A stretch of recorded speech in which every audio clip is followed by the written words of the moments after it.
வாசிக்கலாம். 1 சாமுவேல் புஸ்தகம் 4ஆம் அதிகாரம் 19வது வசனத்தை வாசிக்கலாம். 1 சாமுவேல் புஸ்தகம் 4ஆம் அதிகாரம் 19வது வசனம். பினெகாசின் மனைவியாகிய அவன் மருமகள் நிறை கர்ப்பிணியாயிருந்தால் அவள் தேவனுடைய பெட்டி பிடிபட்ட செய்தியையும் தன் மாமனும் தன் புருஷனும் இறந்து போனதையும் கேள்விப்பட்ட போது அவள் கர்ப்ப வேதனைப்பட்டு குனிந்து பிரசவித்தாள். இதில் வாசிக்கிறோம், ஒரு பினகாசின் மனைவியாய் குறித்து அங்கே சொல்லப்பட்டிருக்கிறத வாசிக்கிறோம். அவருடைய பெயர் என்ன செய்யப்படலை, அங்கு சொல்லப்படவில்லை. நான் அடிக்கடி சொல்லுகிறது போல வேதத்தில் ஆண்டவர் அநேக பாத்திரங்களை மறைத்து வைத்திருக்கிறார். ஒரு முக்கியமான ஒரு பெண்மணி தேவனுடைய நாமத்திற்கு மகிமையாய் வாழ்ந்திருப்பதை அவளுடைய சில காரியத்தின் தான் அறிய முடிகிறது. ஆனாலும் கர்த்தர் அவருடைய பெயரை மறைத்தே அங்கே வைத்திருக்கிறார். அவருடைய பெயர் கூட வேதத்தில் சொல்லப்படவில்லை. ஒரு சில வசனங்களில் மாத்திரம் அறியப்படுகிறாள், இந்த அதிகாரத்தில் மாத்திரம் வருகிறாள். வேறு எங்கேயும் அவளை குறித்து நாம் வாசிக்க முடியவில்லை. ஆனால் நல்லவர்களுக்கு அதிக அறிமுகம் தேவையில்லை என்று சொல்லுகிறது போல ஒரு சின்ன அறிமுகம் தான் சொல்லப்பட்டிருக்கிறது. மற்றபடி அவளை குறித்து எந்த குறிப்பையும் வேதத்தில் பார்க்க முடியாவிட்டாலும் அவள் தேவனுக்காக உண்மை உத்தமாய் வாழ்ந்திருப்பதை அவருடைய செய்கையின் மூலம் அறியப்படுகிறதை பார்க்கிறோம். இந்த 1 சாமுவேல் 4ஆம் அதிகாரத்தை நீங்கள் வீட்டில் போய் வாசித்து பார்ப்பீர்கள் என்றால் ஆண்டவருடைய சத்தம் கேட்கப்படாத ஒரு இக்கட்டான சூழ்நிலைகளிலே தேசமும் அந்த ஊழியமும் போய்கொண்டிருக்கிறது. ஏனென்றால் ஏலியாகிய ஆசாரியன் தவறி போனபடினாலே அவனுடைய பிள்ளைகளும் தேவனுக்கு பிரியமில்லாத காரியத்தை செய்தபடினாலே ஆண்டுடைய சத்தமும் தரிசனமும் அந்த சபைகளிலே கேட்கப்படவில்லை. இன்னும் சொல்ல போனால் தேவனுடைய மகிமையை அந்த சபையும் அந்த ஊழியமும் அந்த ஊழியக்கடை குடும்பமும் இழந்து போனார்கள். இது மகா பெரிய வேதனை, மகா பெரிய ஒரு இக்கட்டு. இப்படி இருக்கிற நாட்களிலே ஆண்டவர், நான் எப்பவுமே சொல்லுவேன், ஊழியம் என்பது ஒரு தொடர் ஓட்டம். ஒரு மனிதனுடைய மறைவோ ஒரு மனிதனுடைய வீழ்ச்சியோ இன்னொரு மனிதனை எழும்ப முடியாமல் செய்வதே இல்லை. ஒரு மனிதன் மரித்திருக்கலாம், கர்த்தர் இன்னொரு மனிதனை எழுப்புகிறார். ஏன் சில நேரத்தில் ஊழியம் செய்கிற பாருங்கள், தலைமுறையாய் அவர்கள் செய்து கொண்டிருக்கிறார்கள். எப்பொழுதுமே ஆண்டவர் ஒரு மனிதனுடைய மரணமோ வீழ்ச்சியோ ஊழியத்தை பாதிப்பதே இல்லை. கர்த்தர் இன்னொரு நபரை ஆயத்தப்படுத்துகிறார். அதுபோல ஒருவேளை ஏலியின் பிள்ளைகள் அங்கு தவறினாலும் சாமுவேல் என்கிற ஒரு துளிர்க்க ஆரம்பிக்கிறது. அதை வாசிக்கும் போது எனக்கு ரொம்ப ஆச்சரியமாகவும் சந்தோஷமாக இருந்துச்சு. ஏலிக்கும் அன்னாளுடைய குடும்பத்துக்கும் சம்பந்தமே இல்லை, சாமுவேலுக்கும் ஏலியும் சொந்தக்காரரும் இல்லை. ஆனாலும் கூட பாருங்கள், ஏலியின் குடும்பம் தவறினதை அறிந்த தேவன் சாமுவேல் என்கிற ஒரு துளிர் அன்னாளுடைய பொருத்தனை மூலமாக ஏற்ற நேரத்தில் சரியான நேரத்தில் அது துளிர்க்கிறது. வேதம் சொல்லுகிறது. 1 சாமுவேல் 4:1 கூட நீங்க வாசித்தீங்கன்னா சாமுவேலுடைய வார்த்தை இஸ்ரவேலுக்கெல்லாம் வந்தது என்று சொல்லப்பட்டிருக்குது. 3 கடைசியிலே வாசிக்கிறோம், தான் முதல் பெயர்சபா மட்டும் சாமுவேல் ஒரு நல்ல தீர்க்கதரிசி என்று அறியப்பட்டான் என்று வாசிக்கிறோம். ஒரு தீர்க்கதரிசி, ஒரு ஆசாரியன் தன்னுடைய ஊழியத்தை, தன்னுடைய ஸ்தானத்தை இழந்த போது கர்த்தர் ஒரு மனிதனை எழுப்புகிறார். அவன் சிறியவன் என்று பார்க்கவில்லை, அவன் இப்பொழுதுதான் அவன் குழந்தை பருவத்தை கடந்து வந்த பிள்ளையாண்டான் என்று பார்க்கவில்லை. அவன் வளர்ந்து வருகிற நாட்களிலே கர்த்தர் சாமுவேலை ஊழியத்திலே பயன்படுத்த ஆரம்பிக்கிறார். அப்படி இப்போது சாமுவேல் தீர்க்கதரிசியா இருக்கிற நாட்களிலே ஆண்டவர் சாமுவேல் இடத்துல ஏலியுடைய குடும்பத்தை குறித்து சொன்ன எல்லா காரியங்களும் நிறைவேற்றும்படியாக இந்த 4ஆம் அதிகாரம் நடக்கிறதை பார்க்கிறோம். இந்த 4ஆம் அதிகாரத்தோடு ஏலியுடைய குடும்பம் க்ளோஸ் ஆச்சு. அது ரொம்ப வேதனையா இருந்துச்சு. அது வாசிக்கும் போது, தியானிக்கும் போதெல்லாம் ஆண்டவர் சொன்ன வார்த்தைகளில் ஒன்றை கூட தவற விடுறதில்லை.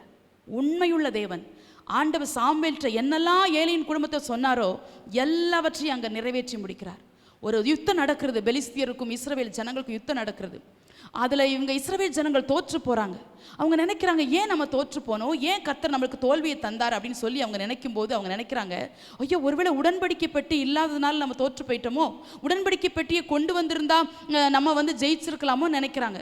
நான் நினைக்கிறேன் இது கூட மதியினம் என்று. அது உடன்படிக்கை பெட்டி, அது தன்னுடைய ஸ்தானத்திலே, அது கேர்பீன்கள் மத்தியிலே வாசம் பண்ணி இருக்க வேண்டிய, அது தோல் மீது மட்டும்தான் சுமக்கப்பட வேண்டும். ஆனால் இந்த இஸ்ரவேல் ஜனங்கள் மதியினமாய் பாளையத்துக்குள்ளே, யுத்தம் செய்கிற பாளையத்திற்குள்ளே அந்த உடன்படிக்கை பெட்டி என்ன செய்கிறாங்க, கொண்டுட்டு வர்றாங்க. அப்படியாவது எங்களுக்கு ஒரு ஜெயம் வருமோ அப்படி என்று சொல்லி ஜனங்கள் எல்லாம் ஆர்ப்பரிக்கிறாங்க. அது உடன்படிக்கை பெட்டி வந்தபோது உடன்படிக்கை பெட்டிக்கு அவ்வளவு முக்கியத்துவம் கொடுத்தார்களே ஒழிய உடன்படிக்கை பெட்டியின் தேவனை அவர்கள் மறந்து போனார்கள். ஒரே சத்தம், மகா அமளி உண்டாகிறது.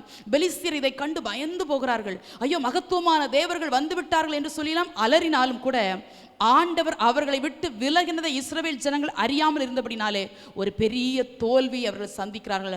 ஆயிரக்கணக்கான ஜனங்கள் என்ன செய்தார்கள், அங்கு மரித்து போனதை வாசிக்கிறோம். இதைவிட மகா பெரிய வேதனை என்றால் 17ஆம் வசனத்தில் வாசிக்கிறோம், பெட்டியும் பிடிக்கப்பட்டு போயிற்று. என்ன பெட்டி? உடன்படிக்கை பெட்டியும் பிடிக்கப்பட்டு போயிற்று என்கிறதை வாசிக்கிறோம். 10ஆம் வசனத்தில் வாசிக்கிறோம், 30,000 காலாட்கள் விழுந்தார்கள். காரணம் என்ன? மகிமையை இஸ்ரவேல் தேசமும் சபையும் ஊழியக்காரனுடைய குடும்பமும் தேவ மகிமை இழந்தபடினாலே. மகிமையுடைய மகத்துவத்தை அறிந்து கொள்ள வேண்டும் தேவ பிள்ளைகளே. மகிமை இல்லாவிட்டால் உங்களுக்கும் எனக்கும் மதிப்பே கிடையாது. மகிமையை மாத்திரம் என்றைக்கும் இழந்து போகாதீர்கள். அவர் மகிமையின் சாயலாக நம்மை உண்டாக்கினார். மகிமையின் தேவன் நம்மோடு கூட வாசம் பண்ண விரும்புகிறார். நம்முடைய வாழ்க்கையின் மூலமாய் அவர் மகிமைப்பட விரும்புகிறார். ஆண்டோடைய பிறப்பு மகிமை கொண்டு வந்தது, ஆண்டோடைய இறப்பு மகிமை கொண்டு வந்தது, ஆண்டோடைய வாழ்க்கை மகிமை கொண்டு வந்தது, ஆண்டோடைய உயிர்த்தெழுதல் மகிமை கொண்டு வந்தது. எல்லாவற்றிலும் தேவனுடைய நாம் மகிமைப்பட்டது. அதற்காகத்தான் உங்களையும் என்னை அழைத்திருக்கிறார். பாவத்திலிருந்து ஒளியான சேற்றிலிருந்து நம்மளை வேறு பிரித்தவுடைய மகிமைக்கு புகழ்ச்சியாக இருக்கும்படி அவர் நம்மை சொந்த இரத்தத்தை சிந்தி நம்மை வாங்கி கொண்டார். ஆனால் நாம் அநேக நேரத்தில் தேவனுடைய மகிமை இழந்து போகிறோமே. மகிமையின் சாயலை என்றைக்கு ஏதேன் தோட்டத்தில் ஆதாமும் ஏவாளும் இழந்தார்களோ அன்றைக்கே அவருடைய மகிமையின் ஆடை அவர்களை விட்டு எடுபட்டு போன அப்படின்னாலே அத்தி இலைகளை ஆடையாய் தைத்து அவர்களை போட்டு கொண்டார்கள். ஆனால் ஆண்டவர் அப்படி அல்ல, ஒரு ஆட்டை கொன்று அதை ஆடையை உடுத்து வைத்தார். காலங்கள் கடந்து போன போது அவர் நினைக்கிறார், நான் இழந்து போன தேவ உறவை புதுப்பிக்கும்படி, இழந்து போன மகிமையின் சாயலை மறுபடியும் மனிதன் அனுபவிக்கும்படி தான் அவர் கல்வாரி சிலுவையில உங்களுக்காக எனக்காக அவர் தொங்கினார். ஏன் அவர் மனிதனாய் பிறக்க வேண்டும்? கிறிஸ்மஸ் என்று சொல்லுகிறோமே, ஒருவேளை நமக்கெல்லாம் அன்றைக்கு ஒரு புது ட்ரெஸ் போடுகிறதுனால, ஏதோ ஒரு நல்ல ஆகாரங்களை சாப்பிடுவதனால அது நமக்கு சந்தோஷமா இருக்கலாம். ஆனால் உங்களுக்காக எனக்காக நம்மேல் வைத்த அன்பு நிமித்தமாக பரலோகத்தை விட்டு ஒரு தேவன் இறங்கி வந்து அந்த மகிமையின் சாயலை அடைந்த தேவன் என்னை போல மனுக்குலமும் மகிமையின் சாயலை அடைய வேண்டும், பாவத்தின் அகோரமும் உக்கிரமும் தேசங்களை விட்டு மாற வேண்டும் என்பதற்காகத்தான் தன்னை அப்படி தாழ்த்தி ஒப்பு கொடுத்தார். இப்பொழுது ஒரு இக்கட்டான சூழ்நிலையில இஸ்ரவேல் தேசம் அகப்பட்டு கொண்டதை பார்க்கிறோம். 1 சாமுவேல் 4 தேசம் மகா பெரிய இக்கட்டுக்குள் இருக்கிறது. விடுவிப்பார் யாரும் இல்லை. தேசம் அழிந்து போயிட்டு, தேசத்தில் அநேக ஜனங்கள் அழிந்து போனார்கள். ஒரு பெரிய தோல்வியை அவர்கள் சந்திக்க வேண்டியதாக. இது இஸ்ரவேல் ஜனங்களுக்கு ஒரு பெரிய வெட்கமும் கலக்கத்தை உண்டு பண்ணது. இதைவிட பெரிய கொடுமை என்னவென்றால், ஆசாரியனுடைய 2 பிள்ளைகள், ஏலியுடைய ஆசாரியனுடைய 2 பிள்ளைகள் ஓப்னியும் பினகாசும் மரித்து போனார். இதை ஆண்டவர் முன்னக்கூட்டியே சொல்லிட்டார். ஒரே நாளில் அவர்களை சங்கரிக்க சித்தமாக இருந்தார் என்று முன்னக்கூட்டியே ஆண்டவர் சாமுவேல் எடுத்து சொல்லிட்டார். ஆகவே 2 பேரும் மரிச்சிட்டாங்க. இது ஏலிக்கு தெரியாது. ஆகவே அவன் ஆலயத்தில் அவன் எப்பொழுதும் உட்கார்ந்திருக்கிற அந்த ஸ்தானத்தில் உட்கார்ந்து கொண்டிருக்கிறான். 98 வயது ஆசாரியனுக்கு இதை கேட்கும்போது நிச்சயமாய் அவர் பலவீனமான ஒரு மனிதனாகத்தான் இருந்திருப்பார். ஏனென்றால் வயது முதிர்ந்த அனுபவம். ஆகவே ஒரே நாளில் 2 பிள்ளைகளும் மரித்தார்கள். அதை கேட்டபோது கூட அவன் தாங்கி கொண்டான். வீட்டில் போய் வாசிங்க. ஆனால் உடன்படிக்கை பெட்டி பிடிக்கப்பட்டு போயிற்று என்று சொன்ன உடனே அந்த தேவ மனசினால் அதை தாங்கவே முடியல. உடன்படிக்கை பெட்டி பிடிக்கப்பட்டு போயிற்று அப்படிங்கிற அந்த ஒரு வார்த்தை ஏண்டைய உள்ளத்தை ரொம்ப அசைச்சிட்டு. இந்த உடன்படிக்கை பெட்டிக்காக தனையா அந்த வாசல்ல உட்கார்ந்துட்டு இருந்தாவே. நான் அடிக்கடி ஏற்கனவே ஆசாரியனை ஏலியை குறித்து உங்களோட பேசியிருக்கிறேன். வீட்டுக்கு கூட அந்த மனிதன் போனதாக தெரியவே இல்லை. ஆலயத்தின் வாசல்லே உட்கார்ந்து கொண்டிருந்தான். ஒரே ஒரு தவறு செய்தான், பிள்ளைகளை சரியான வழி நடத்த தவறிவிட்டானே. இருந்தாலும் அந்த உடன்படிக்கை பெட்டிக்கு காவலாகவே அங்கு உட்கார்ந்திருந்தேனே இந்த முதிர் வயதிலும். இப்பொழுது இந்த உடன்படிக்கை பெட்டி பிடிக்கப்பட்டு போயிற்றோ, என் தேவனுடைய மகத்துவத்தை அந்நியர்கள் எடுத்துக்கொண்டார்களோ, என் தேவனுடைய மகத்துவத்தின் செயல்களை அந்நியருடைய கைக்கு வசமாயிற்றோ, பெலிஸ்தருடைய வசமாக இந்த உடன்படிக்கை பெட்டி பிடிக்கப்பட்டு போயிற்றே. என் பிள்ளைகள் மரித்தாலும் பரவாயில்லை, இந்த உடன்படிக்கை பெட்டிக்காக இப்பொழுது நான் என்ன பரிகாரம் செய்வேன் என்று சொல்லி ஏலியுடைய இருதயம் அங்கலாய்த்து. அப்படின்னாலே அவன் மரணத்தை சந்தித்தான். நம்முடைய வாசையில் சொல்லணும்னா அவனுக்கு ஒரு ஹார்ட் அட்டாக் வந்த மாதிரி அப்படியே மரித்து போனான். இந்த சூழ்நிலை தான் இந்த அம்மா என்ட்ராகிறான். யார் இவங்க? பினகாசுடைய மனைவி, ஏலியுடைய மருமகள்.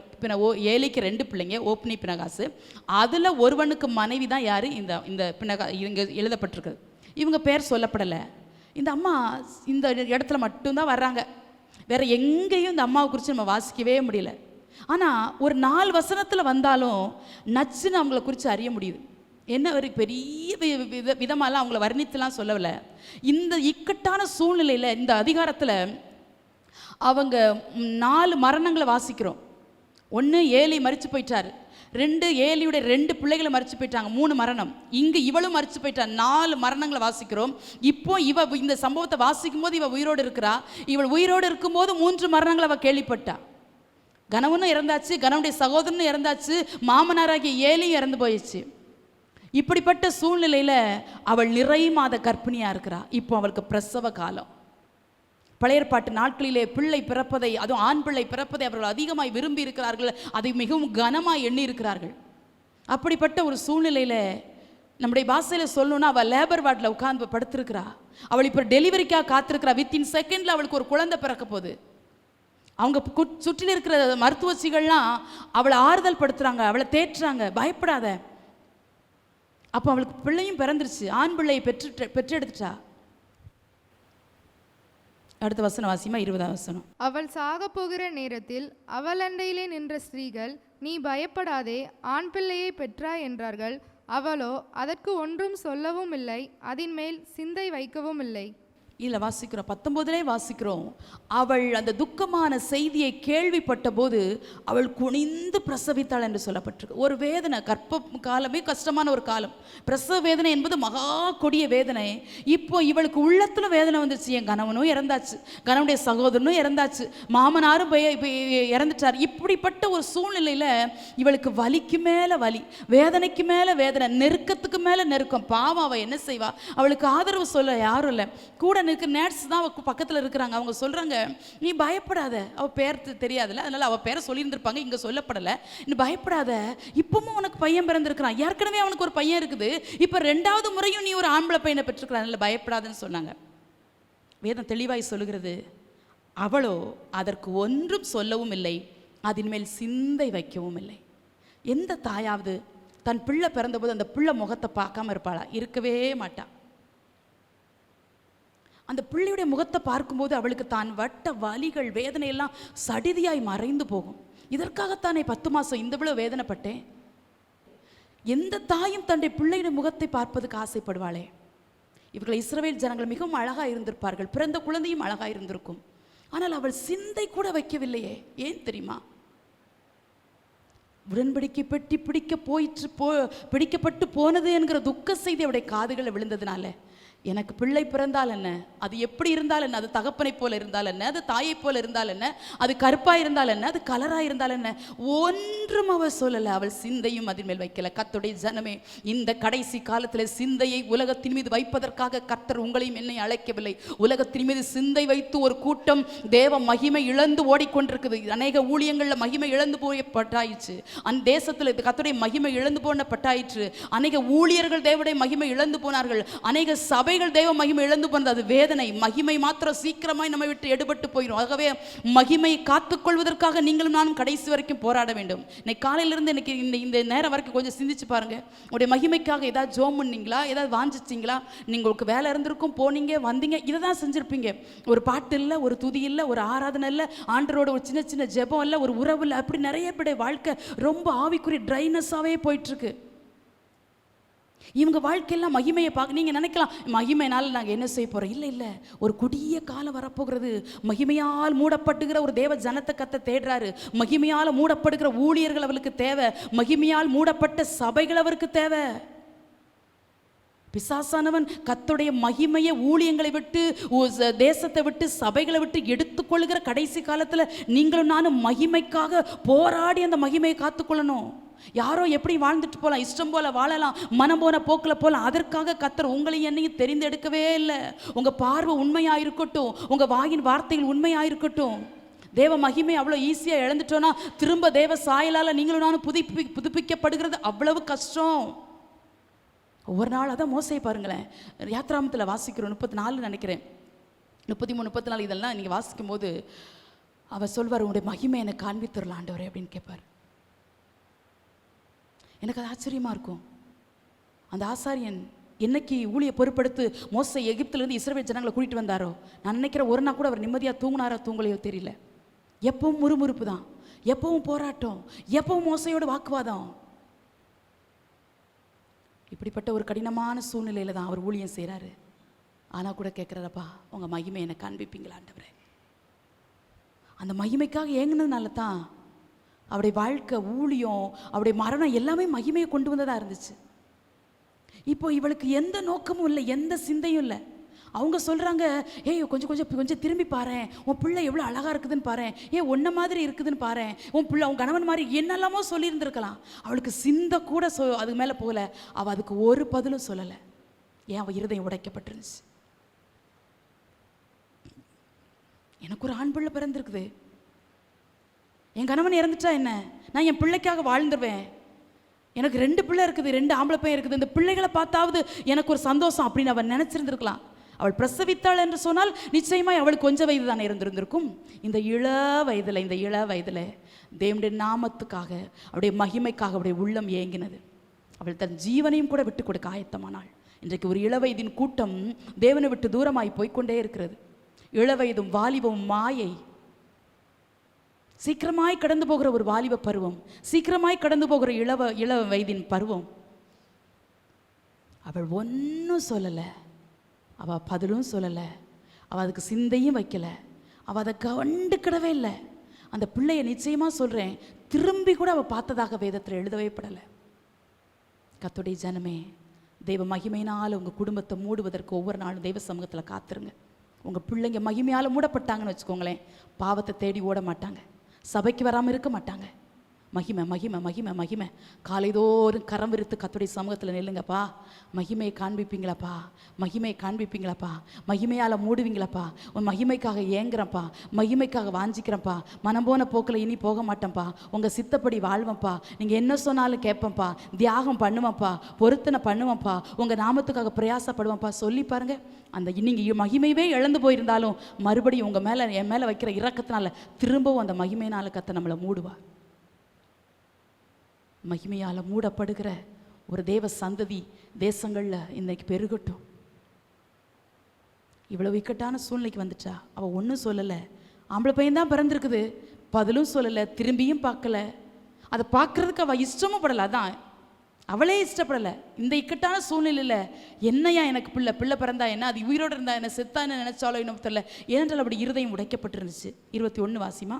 தேவனுடைய பெட்டி பிடிபட்டு அவளுடைய மாமனும் அவளுடைய புருஷனும் இறந்து போனபடியினால் அவள் மகிமை இஸ்ரவேலை விட்டு போயிற்று என்று சொல்லி அந்த பிள்ளைக்கு இக்கபோத் என்று பெயரிட்டாள். இல்லை வாசிக்கிறோம், தேவனுடைய பெட்டி பிடிபட்டு என்கிற ஒரு வார்த்தை வாசிக்கிறோம். அவருடைய மாமனும் அவருடைய புருஷனும் இறந்து போனபடியினால்.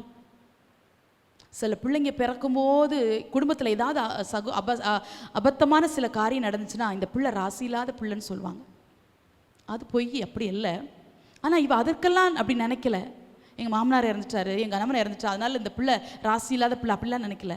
தேவனுடைய பெட்டி பிடிக்கப்பட்டு போனதுனால அந்த பிள்ளைக்கு இக்கபோத் அப்படின்னா, இக்கபோத் என்றால் மகிமை எங்கே, இல்லை என்றால் மகிமை இல்லை அப்படின்னு அர்த்தம். மகிமை எங்கே என்பதே அந்த பிள்ளைக்கு பெயராக மாறிடுச்சு. மகிமை இல்லை என்பதே அந்த பிள்ளைக்கு பெயராய் மாறிற்று என்றால் அவள் எவ்வளவு துக்கத்தோடு அந்த பெயரை அவளுக்கு வைத்திருந்திருப்பாள். அவருடைய சரித்திரத்தை குறித்து நாம் வாசிக்க முடியவில்லை.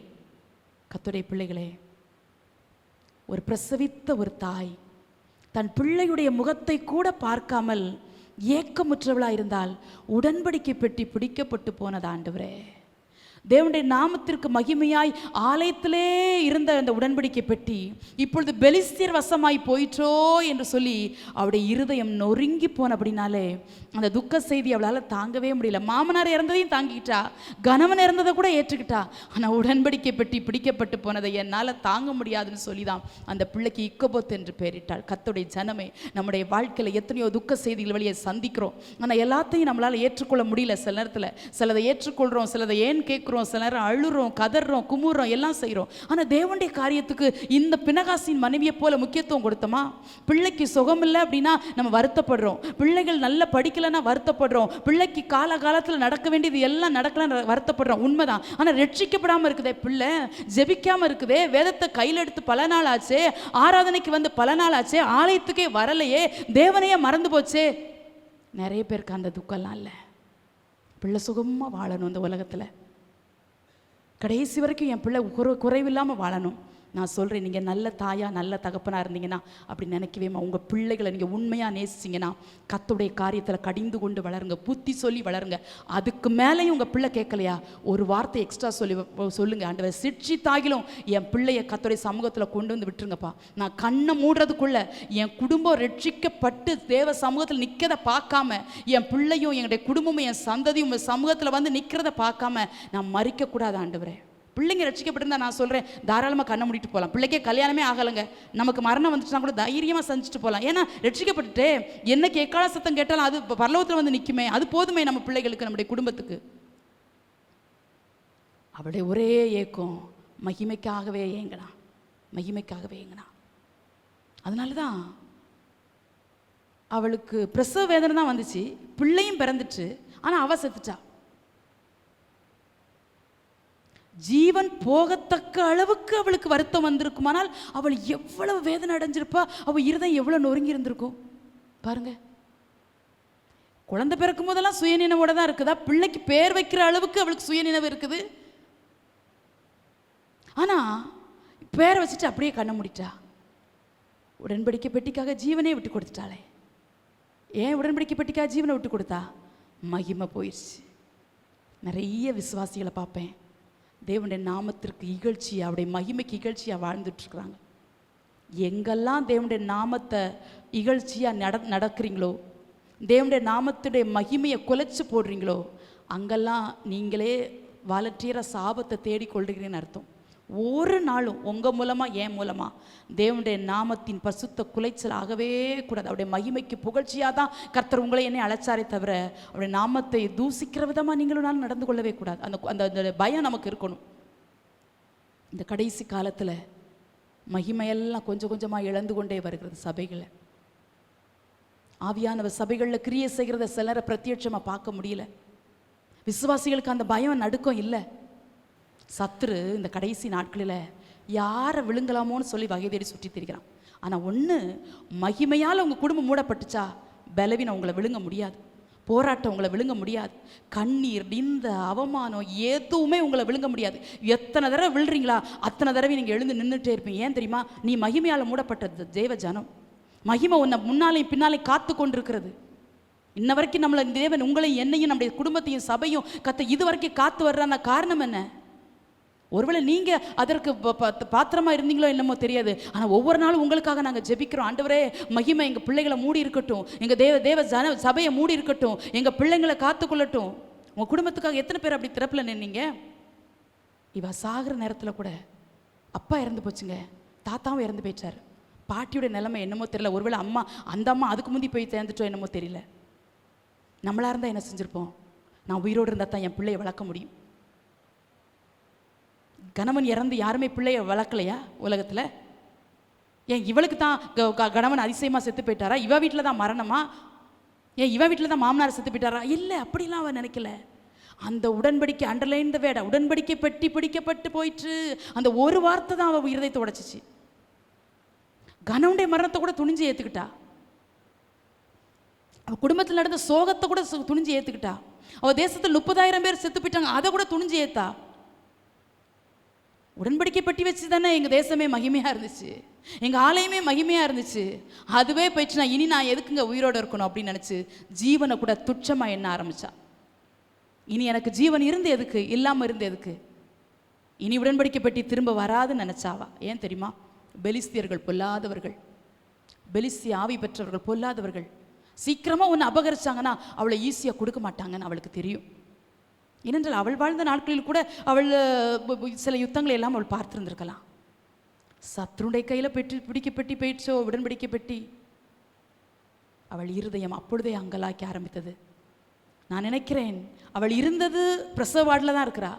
ஒருவேளை ஆண்டவற்ற கதர்னாலோ, என்னை எடுத்துக்கொள்ளுன்னு சொன்னாலோ, இந்த துக்கத்தை பார்க்கறதுக்கு என்னை வைக்க வேண்டாம்னு சொன்னாலோ என்னமோ எனக்கு தெரியல, பேர் வைக்கிற அளவுக்கு நல்லா ஜீவனோடு இருந்திருக்கிறா, பேசி இருக்கிறா. அப்புறம் அவளுக்கு ஜீவன் இல்லை, மரித்து போனாள். கர்த்தருடைய ஜனமே, மகிமைக்காக ஏங்கி தன் ஜீவனையே ஒரு சகோதரி விட்டுட்டு போயிட்டாளே. நான் கூட நினைப்பேன், ஏன் ஆண்டவரை அவள் பேரை மட்டும் எழுதி வைக்கல? அவள் பேரை எழுதி வச்சிருந்தா கூட பிறக்கிற பிள்ளைகளுக்கு அவள் பேரை வச்சு கூட நம்ம அவள் ஞாபகார்த்தமாக வச்சுருந்துருக்கலாமே, அப்படி கூட நான் நினச்சிருக்கிறேன். ஆனால் பேரெல்லாம் சொல்லப்படலை. வேற எங்கேயும் அவளை குறித்து வேதத்தில் வாசிக்க முடியல.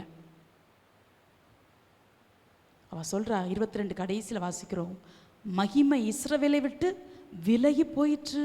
அந்த ஒரு வார்த்தை, அந்த ஆதங்கம் அவருடைய உள்ளத்தில் மாறவே இல்லை, பெருமூச்சா மாறிட்டு. அந்த பெருமூச்சில் அப்படி ஜீவன் ஆண்டவற்றை போய் சேர்ந்துட்டு, ஐயோ மகிமையே போயிடுச்சாப்பா, எங்கள் தேசத்தை விட்டே போயிடுச்சா.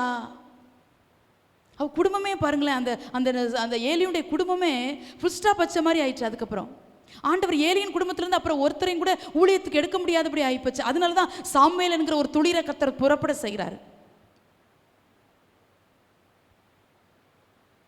கர்த்தருடைய மகிமை ஏசாயால வாசிக்கிறோம், கர்த்தருடைய மகிமை வெளியரங்கமாகும், மாம்சமான யாவும் அதை ஏகமாய் காணும் என்று வேதம் சொல்கிறது. கர்த்தருடைய மகிமை வெளியரங்கமாக கூடிய கடைசி காலம் இது. இனி சபை அற்புதங்களையும் அதிசயங்களையும் காண்கிற கடைசி காலம் இது. இனி சபை அடையாளங்களாலும் வசனம் நிறைவேறுதலை உறுதிப்படுத்துகிற கடைசி காலம் இது. நீங்களும் நானும் தேவ மகிமைக்காக பினகாசுடைய மனைவியை போல ஏக்கம் கொண்டு ஒவ்வொரு நாளும் காலைதோறும் காத்திருந்து அவருடைய நாமத்திற்கு மகிமையாய் புகழ்ச்சியாய் வாழ்வோமானால் நிச்சயமாய் தேசம் மகிமையால் நிரப்பப்படும், எல்லா சபைகளும் மகிமையால் நிரப்பப்படும். ஆண்டவருடைய வேதத்தில் ஆதியாமத்திலிருந்து நீங்க வெளிப்படுத்தின வரைக்கும் பார்க்கும்போது கர்த்தருடைய மகிமை பலத்த காரியங்களை செய்திருக்கிறதை வாசிக்கிறோம். செங்கடல் 2 பிளந்தது கூட மகிமைதான், எரிகோ விழுந்தது கூட அவருடைய மகிமை. ஆண்டவர் எங்கெல்லாம் அற்புதம் செய்கிறாரோ அதற்கு பின்னாலெல்லாம் கர்த்தருடைய மகிமை வெளிப்பட்டதை நம்ம வாசிக்க முடிகிறது. எசேக்கியேல் 44:4 வீட்டில் போய் நீங்க வாசித்தீங்கன்னா கர்த்தருடைய ஆலயம் மகிமையால் நிரப்பப்பட்டதை எசேக்கியேல் தீர்க்கதரிசி பார்த்தபோது முகங்குப்புற விழுந்தான் என்று சொல்லப்பட்டிருக்குது. கர்த்தருடைய மகிமை சாதாரணதல்ல. அது சில நேரத்தில் நம்முடைய கண்களால் பார்க்க முடியாது, அதே நேரத்தில் நம்முடைய சரீரத்தால் உணர முடியாது. அந்த அளவுக்கு அது பயங்கரமான ஒரு மகிமை. மகிமையின் மேகத்தில் சீனாய் மலையில இறங்கி வருகிறதை மோசே கண்டானால் மோசேயுடைய வாழ்க்கை எவ்வளவு தேவனுக்கு பிரியமாயிருந்தபடினாலே அடிக்கடி அந்த மகிமையை தரிசித்தவனாய் மாத்திரமல்ல அவனும் அந்த மகிமையின் மேகத்துக்குள் பிரவேசித்ததையும் வேதத்தில் நம்ம வாசிக்க முடிகிறது. ஏன் யோவான் நேசருடைய மார்பில் சாய்ந்திருந்த யோவான் வெளிப்படுத்தின விசேஷத்தில் நம்ம வாசிக்கும் போது அந்த மகிமையின் சாயலை உடைய அந்த தேவனை, மனுஷகுமாரனுக்கு ஒப்பான சாயலை உடையவனை செத்தவனை போல விழுந்தான். அவர் மகிமையானவர், அவர் மகிமையானவர், அவர் மகிமையானவர். அந்த மகிமையின் தேவனை சந்திக்கும்படிதான் இந்த உலக வாழ்க்கையில கர்த்தர் உங்களையும் என்னையும் ஆயத்தப்படுத்துகிறார். தேவனுடைய பிள்ளைகளே, மகிமைக்கு இகழ்ச்சியாய் காண்கிற எந்த அசுத்தமும் உடைய வாழ்க்கையில காணப்பட வேண்டாம். ஏன் இந்த ஜெப நாட்கள் உங்களையும் என்னையும் கர்த்தர் இன்னும் மகிமைப்படுத்தும்படி, இன்னும் மறுரூபத்திற்குரிய சாயலை நீங்களும் நானும் அணிந்து கொள்ளும்படி, ஒவ்வொரு நாளும் அந்த மகிமைக்காக ஏங்குவீர்களா? ஒவ்வொரு நாளும் காலைதோறும் தேவ சமூகத்தில் கரம் விரித்து காத்து நிற்பீர்களா? ஆண்டவரே உங்க மகிமையால மூடிக்கோங்க ஆண்டவரே. மகிமன் அடிக்கடி சொல்றது போல உங்க மகிமை மூட மூட மூட சத்துரு உங்களை தொடவே முடியாது. மகிமை என்பது உங்களுக்கு ஒரு வேலியாய், மகிமை என்பது உங்களுக்கு ஒரு பாதுகாப்பாய், மகிமை என்பது உங்களை சுற்றி பிரசன்னமாய் உங்களை சூழ்ந்து நிற்கும். சத்துரு உங்களை விழுங்க முடியாது, பலவீனங்களை உங்களை விழுங்க முடியாது, நீங்க சந்திக்கிற எந்த மரண கண்ணிகளும் உங்களை விழுங்க முடியாது. தேவ ஜனமே, நீ போக்கிலும் வரத்திலும், நீ இருக்கும் போது, நடக்கும் போது, உட்காரும் போதும், உன் வேலை ஸ்தலத்திலும் வீடுகளிலும் தேவனுடைய மகிமையை வாஞ்சிக்கிற ஒரு தேவ ஜனமாய் நீ மாறு. இந்த கடைசி காலத்துல மகிமை எல்லா சபைகளும் ஊழியங்களும் இழந்து போகின்ற கடைசி காலத்துல நீயும் நானும் தேவனுடைய மகிமைக்காக ஏங்கி, மகிமைக்காக ஏங்குகிற பிள்ளைகள் தான் மகிமையில போய் தேவ சமூகத்தில் போய் நிற்க முடியும்.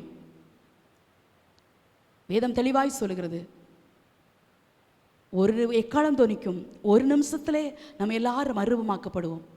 இது ஒரு நிமிஷத்துல நடக்கிற காரியம். இந்த ஒரு நிமிஷத்துல என்ன நடக்குதுன்னு தெரியல, இனிமேதான் நடக்க போகுது.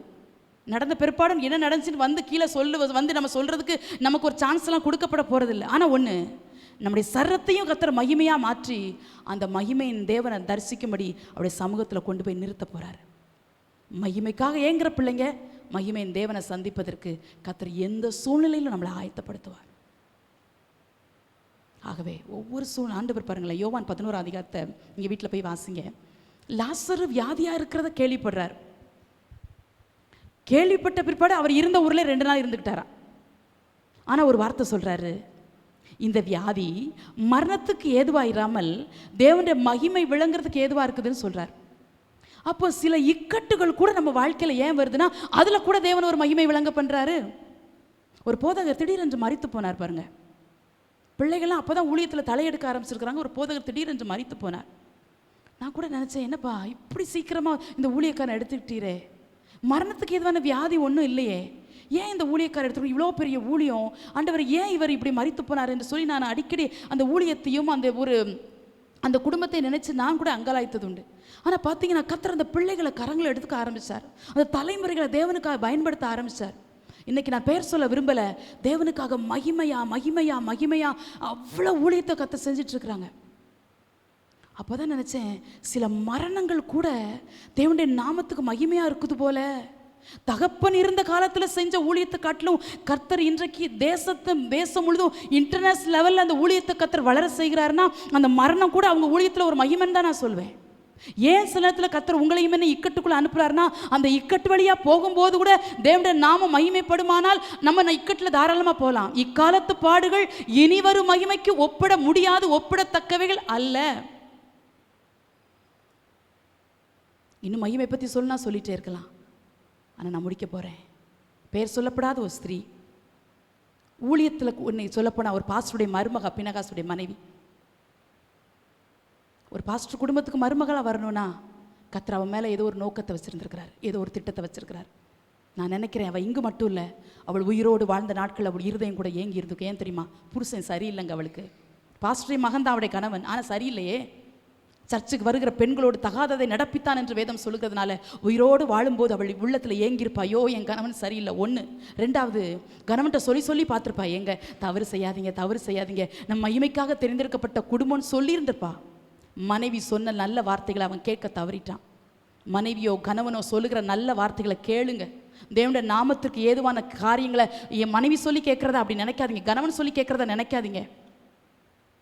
அவங்க சொல்லுகிற நல்ல ஆலோசனை அநேக நேரத்தில் உங்களை நல்வழிப்படுத்தும். மகிமையால் நிரப்பப்பட்ட பிள்ளைங்க சுயமாக ஒன்றும் பேச மாட்டாங்க. கர்த்தர் அவங்க இருதயத்தில் வச்சது தான் உங்களோடு பேசுவாங்க. அப்படி அசால்ட்டா என் கணவன் சொல்லி என்ன நடந்துற போது, என் மனைவி சொல்லி என்ன நடந்துற போது அப்படிலாம் புறந்தள்ளி விட்டு ஓடாதீங்க. அவள் சொல்லி பார்த்துருப்பா, கணவன்கிட்ட கேட்கலையே. நான் நினச்சேன் அது கூட அவள் உள்ளத்தில் ஏக்கமாக இருந்திருக்கும். நிச்சயமாக இந்த ஓப்பனிங் பினகாசும் பரலோகத்துக்கு போயிருப்பாங்கங்கிற எந்த நம்பிக்கையும் இல்லை. அந்த துக்கம் கூட அவளுக்கு இருந்திருக்கலாம். ஐயோ என் கணவன் மறிச்சிட்டாரா, தேவனுடைய நாமத்துக்கு மகிமையாவே ஜீவிக்கலையே, அவர் எங்கே போனாரோ தெரியல, அந்த துக்கம் வேற அவளுக்கு இருந்திருந்திருக்கலாம். ஒன்று. இன்னொன்று, தேசமே அவமானப்பட்டு நிற்கிறது போல, மகிமை போனது போல உடன்படிக்கை பெட்டி போயிட்டேன்னு கண்ணை மூடிட்டு போயிட்டா. ஜீவனை கூட தேவனுக்காக இழக்க ஆயத்தமாக இருந்தா. ஊழியத்தில் வந்த எத்தனையோ மேன்மைகளை அவள் அனுபவிச்சிருந்திருப்பா. தன்னுடைய மாமனாராகிய ஏலி ஊழியம் செய்து அவள் பார்த்துருந்திருப்பா. ஏனென்றால் அவருடைய ஒரு பாஸ்டருடைய மருமகா. நான் நினைக்கிறேன் உயிரோடு வாழ்ந்த நாட்களை அதிகமாக ஜெபிச்சிருந்திருக்கலாம். அவளால் முடிந்த வரைக்கும் ஊழியத்துக்கு உறுதுணையாக நின்றுருக்கலாம். நாம் இந்த உலக வாழ்க்கையை முடித்து தேவ சமூகத்தில் போய் நிற்கும்போது மகிமையில் இயேசுவை சந்திக்க போகிறோம். அதன் பாடுகிறோம் அல்லவா?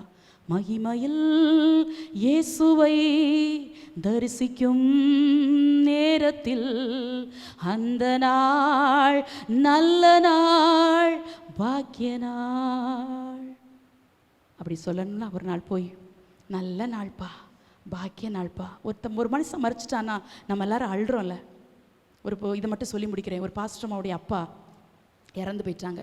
அவங்களுக்கு 4 பெண் குழந்தைகள். அப்போது அந்த தகப்பன் மறித்து போனதுனால அந்த பிள்ளைங்களாம் ரொம்ப அழுததுனால ஆண்டவர் மறுபடியும் அந்த பாஸ்டர்மாவுடைய அப்பாவுக்கு ஜீவனை கொடுத்துட்டார்.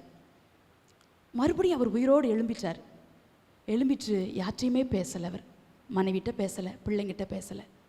உடனே எல்லாரும் கேட்டாங்க, எப்பா ஏன்ப்பா என்கிட்ட பேச மாட்டேங்கிறீங்க, நீங்கள் இறந்துட்டீங்கன்னு நாங்கள் எவ்வளோ அழுதோம்ப்பா, ஏன்ப்பா என்கிட்ட பேச மாட்டேங்கிறீங்க அப்படின்னு சொன்னபோது அவர் சொன்னாராம், சந்தோஷமாக அங்கே இருந்தனே, என்னை போய் அழுது மறுபடியும் வர வச்சிட்டிங்களே, உன் பிள்ளைங்க ரொம்ப அழுறாங்க, ரொம்ப கதறாங்க, நீ கொஞ்ச நாள் போயிட்டு வான்னு ஏசப்பா என்னை அனுப்பி வச்சுட்டாரே, சந்தோஷமான இடத்துல இருந்தனே, என்னை மறுபடியும் கூப்பிட்டுட்டீங்களேன்னு சொன்னபோது அந்த பிள்ளைங்க ஐயோ அப்பாவை நம்ம வேதனைப்படுத்திட்டோமோ அப்படின்னு நினச்சி சொல்லும்போது எனக்கு புல்லரிக்குது.